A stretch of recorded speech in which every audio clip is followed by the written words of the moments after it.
Makarating sa finals, may mga nagdududa po sa kakayahan ng UST Growling Tigers na umabot po sa laban para sa kampyonato. Paano kaya ito nalusutan ng team sa panguna ng kanilang head coach na si Pido Harencio? Alamin po sa balitang hatid ni Chino Trinidad. Para multi-purposes building. Kilala si Coach Pido bilang brusko, tila ba tigre sa bangis kapag minamanduhan ang kanyang mga players.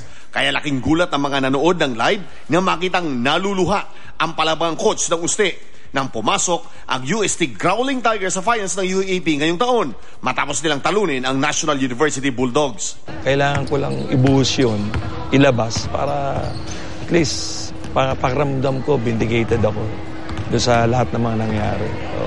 Tatlong do-or-die matches ang pinagdaanan ng UST para makaabot ng finals at harapin ang De La Salle University Green Archers. Dito raw tumibay pang lalo ang Growling Tigers. Susi sa tagumpay lalo na sa collegiate level ang coaching philosophy. At para kay Coach Pido, meron siyang 3 piece na pundasyon na kanyang sinisigurong dala ng bawat taga-Uste sa laban. Puso, pride palaban.